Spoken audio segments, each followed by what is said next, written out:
Hi all, so welcome to the today's tutorial. So just you can just ignore this. So this is the fresh copy of C++ class which I am using.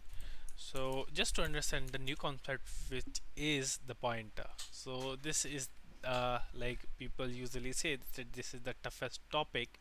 Rather, I would say like in C++, this is the easiest thing in the world. So pointer means like where it is pointing to. So let's imagine I'm talking about an integer pointer. So it means that it is pointing to an integer value. That's it. So pointers are the variable which usually store the address of a space. That's it, nothing else. So pointer will always point to the address and that's it. So let's imagine here I will declare a variable integer a is equals to 23, and here we are not talking about its address. Let's imagine we do want to have the address of a. What I will do, int star.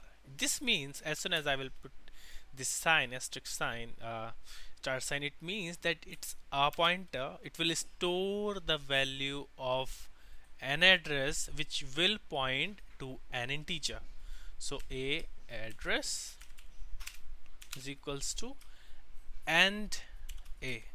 And a means we want to have the address of this variable. So if you will prefix and, it will give you the address of any variable. So if we will print the value of a and address, you can see cout a space a address. Let's see what will happen as soon as you will compile. Okay, let me compile it properly. See, you can see the value is 23 and this is the address of a. Let's imagine you do want to, now let's imagine I don't have access to int a direct, like I don't have access to the value, but I do have the address. How can I access the value of the integer which resides at this address? So cout the value of a variable from some address, and the value will be, I will prefix star before an address. So address. So what it will do, it will go to this address and will give you the value if I will provide this star. Let's try. You can see the value is 23. I think you got my point, right?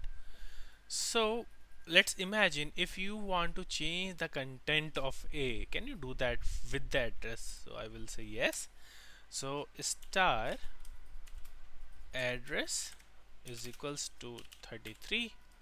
So what it will do now, I don't know like what type of variable, sorry, what variable is there, but using the address I can just change its content, and now if I will print its value again, it will give me the new value. Now the interesting thing is we have changed the content of the address. So if I will output the value of a now, it will give the updated value because we are changing the content through its address. I think you got the concept of the pointers. Let's reiterate again. Pointers are just points, like it will point to an address of the variable type which you have specified. So it will just store the address, nothing else. Let's imagine I am talking about the float.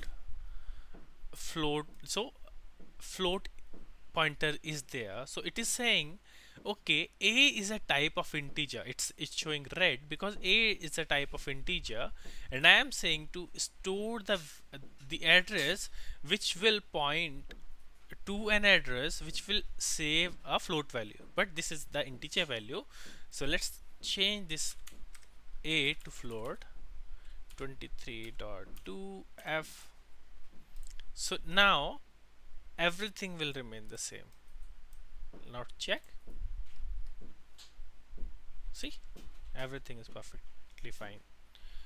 So pointers are quite easy, and they are very easy to work with, and they give you, like proper way, like you can access the memory, so you have proper power to use the memory, and you can write some optimized code.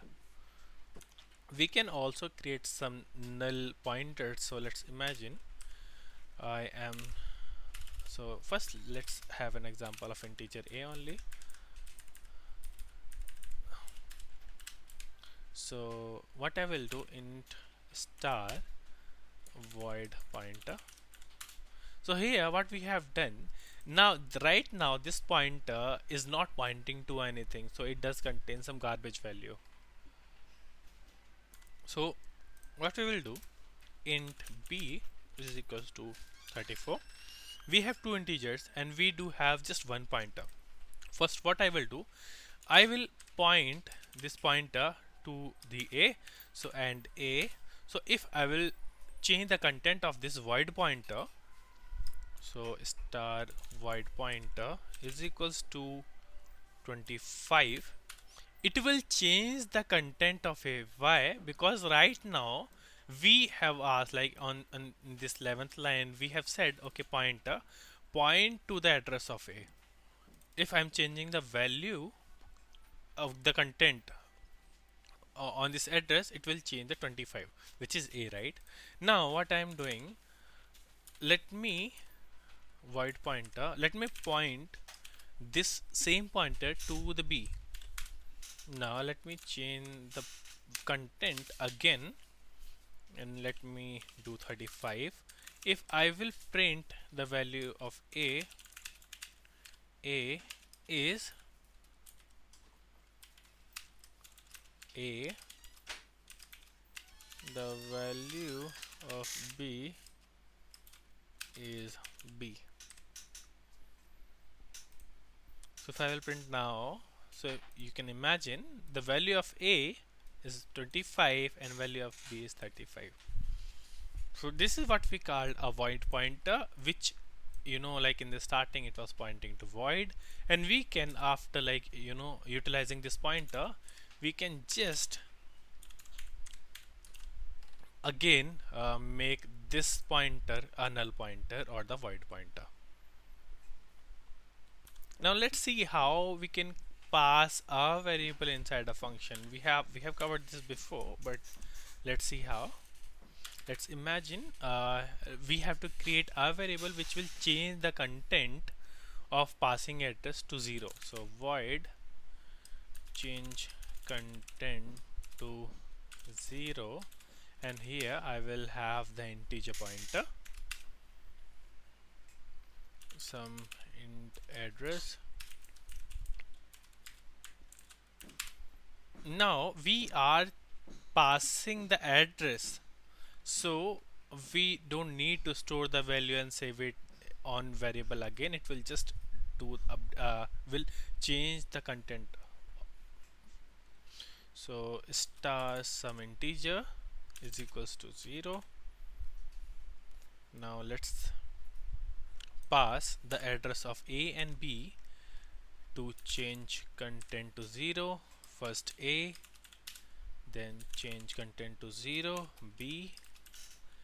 Now what I will do, we are just printing the value of a and b. Let's check. See, it is perfectly fine. And if you will see, we are not storing the value at a and b like previously. How we were doing, we used to save the data from the functions, right? But here, as we are passing uh, the pointer, the address of that integer, so it is changing the value on this foundation. I think now you have fair understanding of pointers. Next thing which we will cover is the references.